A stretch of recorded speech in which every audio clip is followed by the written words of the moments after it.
गौतमाचे भीमाचे करूया स्मरण, गौतमाचे भीमाचे करूया स्मरण.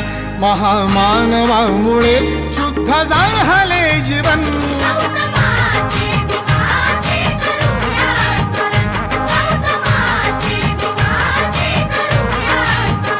महामानवामुळे शुद्ध झाले जीवन.